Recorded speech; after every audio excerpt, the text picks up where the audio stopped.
vicissitudes e encararemos essas vicissitudes como professores autênticos em nossa existência. Ou seja, aprenderemos bem as lições. Aprenderemos bem as lições, não é? As lições que vêm constantemente em nossa existência. Nós temos que entender o seguinte: nós estamos em um mundo de provas e de expiações. É um mundo de efeitos. É um mundo que necessita constantemente, nós necessitamos constantemente da enxertia divina, constantemente da presença dos amigos espirituais, para que nós possamos errar o menos possível e cumprir os nossos planos reencarnatórios. A vida aqui na vida material, a vida no plano material, é uma vida áspera, uma vida difícil, exige sacrifício, exige cautela, não é? Exige também de nós modificação do nosso interior, para que ela não se torne mais áspera ainda. Porque se nós ferirmos o próximo, o nosso caminhar será mais difícil.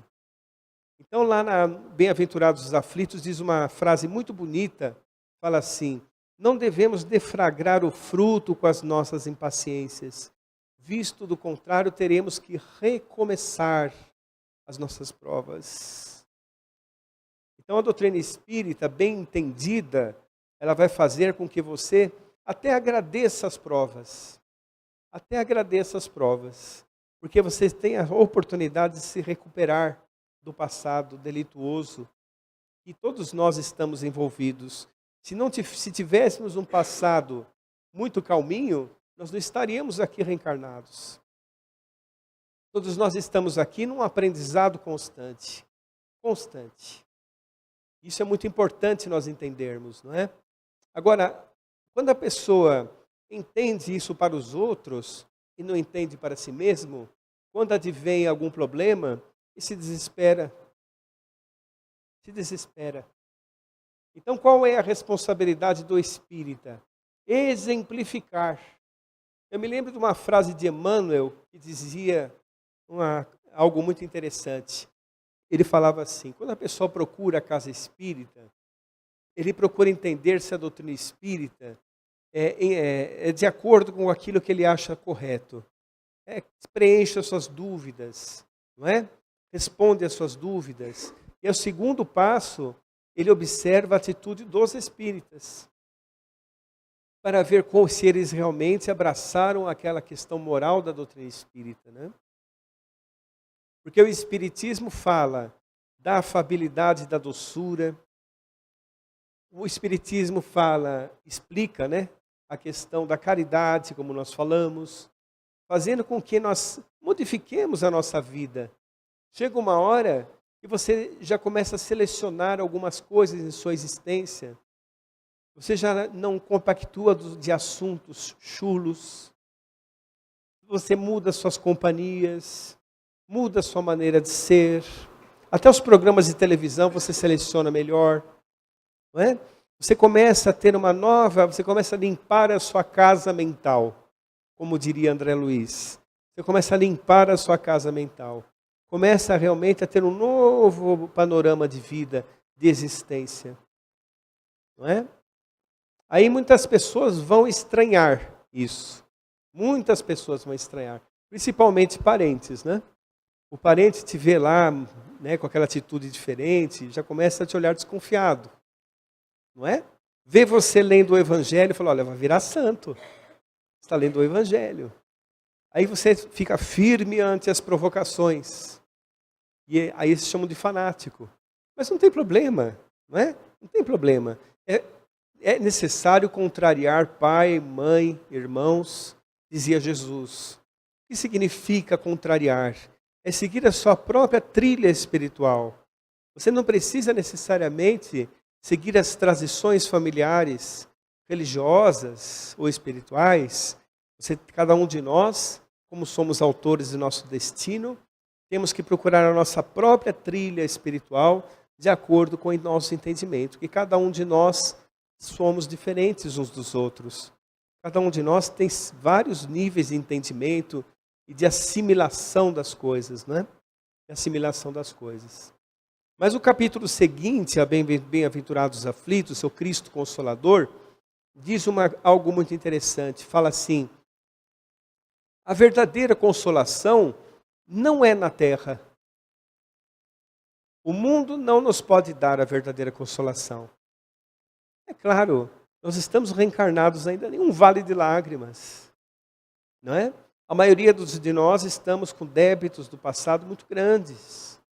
E graças à misericórdia de Deus, nós pagamos gradativamente, de acordo com as nossas possibilidades.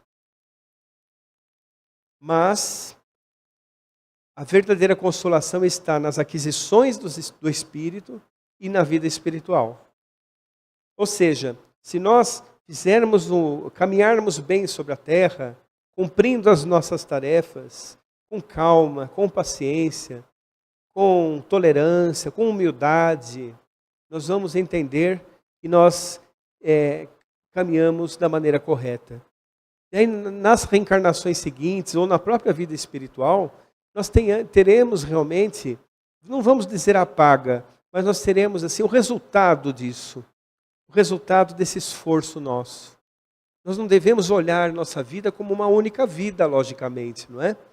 Nós estamos aqui numa simples e curta passagem sobre a terra. Não somos encarnados que estamos vivendo experiências espirituais. Nós somos espíritos que estamos vivendo uma curta experiência de encarnados. Uma curta experiência de encarnados. Aí nós imaginamos a nossa existência, né? Todos nós reencarnamos. Depois dos 20 anos de idade, começa o chamado período produtivo. Esse período produtivo, ele se estende, pode se estender muito ou pode se estender pouco. Quando a pessoa já entra uma certa idade, ele começa lentamente a retornar para casa. Quer dizer, o período que nós podemos fazer coisas além das nossas obrigações, ele é curto. Por isso que nós não podemos perder tempo. Muita gente diz assim: quando eu me aposentar, eu vou ajudar muita gente. Não é? Desencarna antes, não fez nada. Ou então aquela aposentadoria maravilhosa do Brasil, não é? Gasta tudo em convênio médico, em plano de saúde, também não faz nada. Não é? O momento é agora, é sempre agora. O momento de se modificar, o momento de auxiliar, o momento de fazer caridade, é sempre já. Vocês estão, por exemplo, numa casa que tem toda a estrutura para vocês poderem desenvolver isso em si. Tem tudo. Aproveitem. Aproveitem, porque realmente não é em todos os lugares que tem uma estrutura e uma casa como essa, né? Que tem todo o conhecimento, todos os cursos, tudo para se poder fazer um bom trabalho dentro de nós. É uma escola de espiritismo, né? É claro, o verdadeiro reino dos céus, o verdadeiro templo nosso, é o nosso coração, não é? Certo? Mas a casa espírita é uma oficina de trabalho, é uma escola de espiritismo e é um posto de socorro também. Então temos que aproveitar. Existe uma lição no Evangelho segundo o Espiritismo, capítulo Sede Perfeitos, capítulo 15, que fala a respeito dos bons espíritas. Mas antes eles falam a respeito dos espíritas imperfeitos. Então eles dizem ali, os espíritas imperfeitos são aqueles espíritas muito apegados aos fenômenos. Não é? Muito apegados aos fenômenos. Quando se fala da parte moral, então, causa-lhes sono. Está escrito lá no Evangelho. Quando fala de reforma íntima, então, é quase um desmaio. Certo? Mas diz ali, os espíritas imperfeitos. Aí fala também que, invariavelmente, eles abandonam a tarefa e se vinculam a pessoas que justificam as suas fraquezas. Espíritas imperfeitos. Porque a tarefa do espírita é árdua. Exige muito de nós. Exige, como nós falamos, a primeira modificação interior que não é fácil. Não é? Não é fácil. Mas exige também uma certa disciplina, uma constância, levar a doutrina espírita para seu viver, Então exige um trabalho árduo, além das nossas obrigações. Porque quando nós fazemos além das nossas obrigações, nós estamos sendo bons servidores. Né? E é isso que os Espíritos falam a respeito da caridade. Você fala além do que você pode, além daquilo que é o teu comum. Saia um pouco de si mesmo. Né? Porque quando nós auxiliamos o outro, quando retornamos para dentro das nossas dores, nós retornamos mais fortalecidos. Então ele fala a respeito dos espíritas imperfeitos que não querem saber disso. Querem saber só dos fenômenos. Querem saber só da parte técnica do espiritismo. Né? Só que eles dão uma consolação logo em seguida. Na próxima encarnação, eles poderão ser bons espíritas. Porque eles estão aprimorando o seu nível de entendimento. Né? Primeiro eles se tornam espiritualistas. Depois eles se tornam espíritas. Pode ser nessa encarnação ou na outra encarnação. Mais provável na outra encarnação. Mas, quando eles falaram nesse capítulo a respeito dos bons espíritas, no item anterior, falava do homem de bem. O homem de bem é aquele que cumpre a lei de justiça, amor e caridade em todos os seus parâmetros. O homem de bem é tolerante, é fraterno, é bom, cultiva o amor no coração, sabe que ele precisa se desenvolver ainda, por isso ele modifica os seus atos. O item anterior. Então é uma chamada de responsabilidade, onde os espíritos dão um modelo do homem do futuro. Usado sempre que eu vejo esse capítulo, o homem de bem, eu lembro do Chico Xavier, não é? Porque o Chico sempre, ele não só exemplificou na disciplina e na mediunidade do modo geral, mas ele como homem, era o homem de bem que está escrito ali. Ele exemplificava em todas as seus atos da vida essa questão da doutrina espírita. Tudo que a doutrina espírita pode oferecer, não é? Aí nesse capítulo, Bons Espíritas, diz assim, o bom espírita é um reflexo do item anterior, o homem de bem. Olha que coisa interessante. Então você pode ser um bom espírita se você não tentar arduamente em seu coração ser um homem de bem? Não. Você vai conseguir? Pode ser que tropecemos, isso é normal, o aluno sempre tropeça. Mas o importante é nos levantarmos e termos a referência de Jesus e Kardec. Aí sim, aí você vai estar acertando. Vai chegar um dia que você será um homem de bem. E você poderá ser também um bom espírita. Porque nós sabemos que a doutrina espírita nos diz assim, que o espírita é o trabalhador da última hora. O que significa essa última hora? Exatamente esse momento que nós estamos passando aqui. Exatamente. Um momento de muitas turbulências, guerras e rumores de guerras, ditadores que caem, regimes que mudam, não é? Situações econômicas diversas, sociais, perda de valores éticos. Nosso irmão estava falando a respeito da ética, a ética do espírito, né? As pessoas estão perdendo um pouco as referências, hábitos simples, como por exemplo, por favor, muito obrigado, ser educado, ser gentil, ser fraterno com o próximo, não é? Agora, a doutrina espírita exige dos chamados espíritas, bons espíritas, uma exemplificação nas atitudes e uma distribuição dos atos novos para a humanidade. Porque se nós formos entender, a lógica de Jesus é diferente das nossas lógicas. É por isso que nós sofremos. Porque a lógica dele é diferente da nossa. Amai os vossos inimigos. Não amamos ainda. Queremos ver o inimigo longe. Não é verdade? Mas não deve ser assim. Nós temos que realmente orar por os inimigos. Orar pelos inimigos. Isso é tão importante, porque vai de um nível de entendimento que é realmente maravilhoso. Aquela pessoa pode não ser digna da sua confiança naquele momento, mas ela é digna da sua boa vibração, ela é digna do seu perdão, ela é digna da sua vibração de amor por ela, para que um dia ela encontre o caminho. É nesse sentido.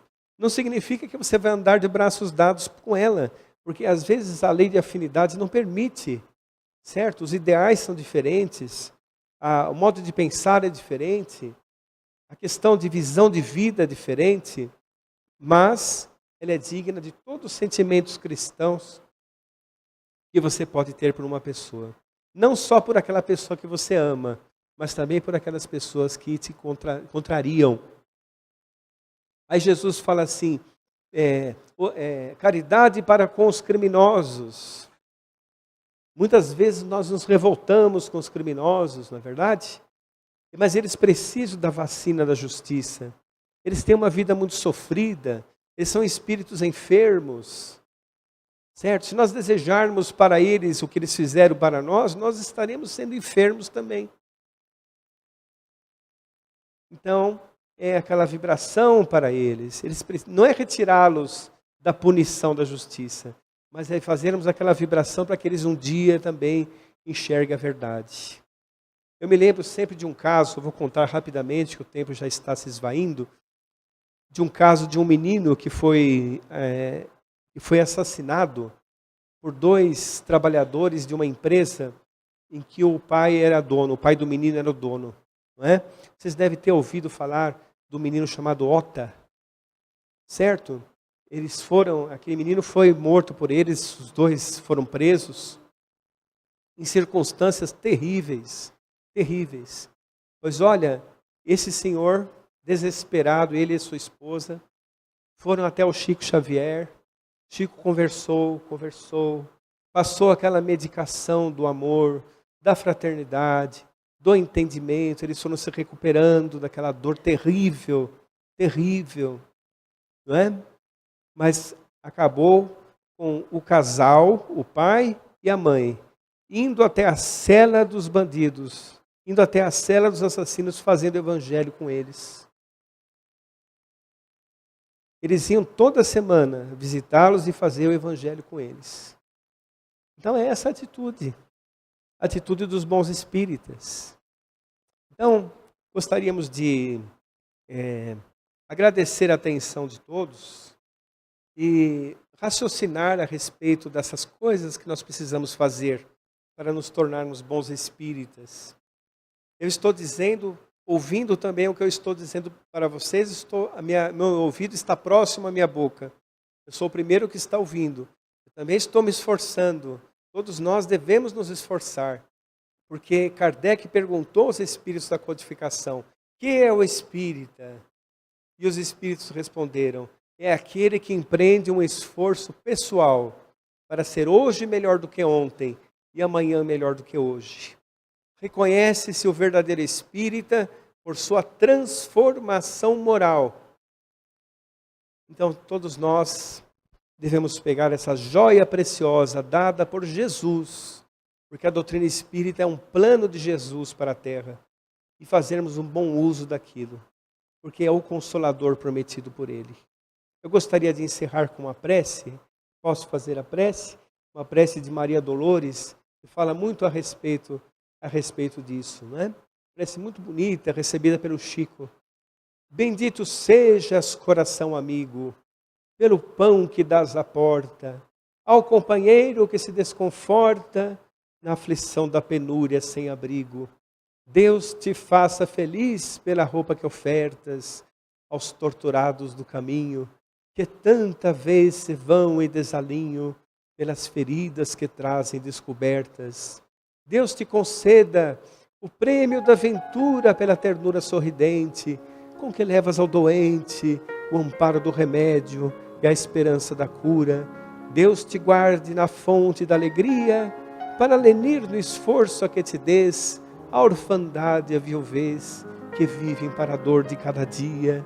Deus te abençoe, coração submisso, embora sábio entre os mais sábios, pela palavra boa de teus lábios, no exemplo da bondade e do serviço.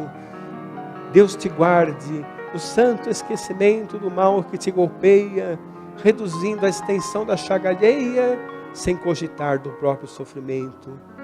Deus te ampare em todas as ocasiões para o reino divino de Jesus. Que assim seja. Muito obrigado.